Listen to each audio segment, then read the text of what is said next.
thinking about this, external versus internal, internal versus external.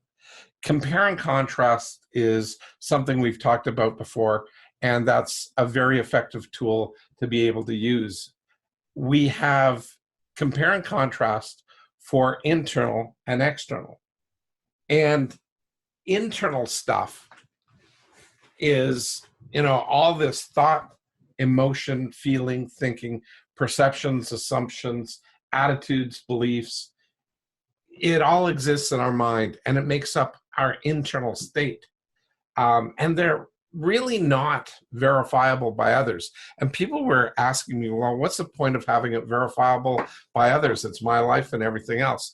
Well, when we don't, well, first of all, if you're in business, you're constantly having to make sure that you're in alignment with your audience, with your customers, with the people that are purchasing. You're providing something that is something that they actually want, need, and desire.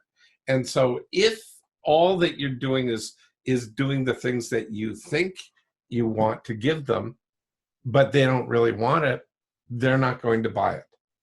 And so that alignment is pretty darn critical. So external stuff is actions, behaviors, results, and outcomes.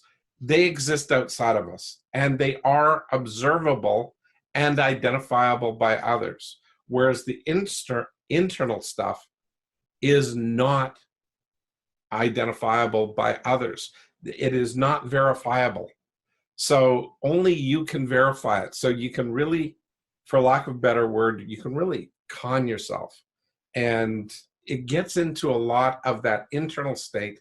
And then you wind up getting into judgment, right, wrong, good, bad. All that kind of stuff starts kicking into gear.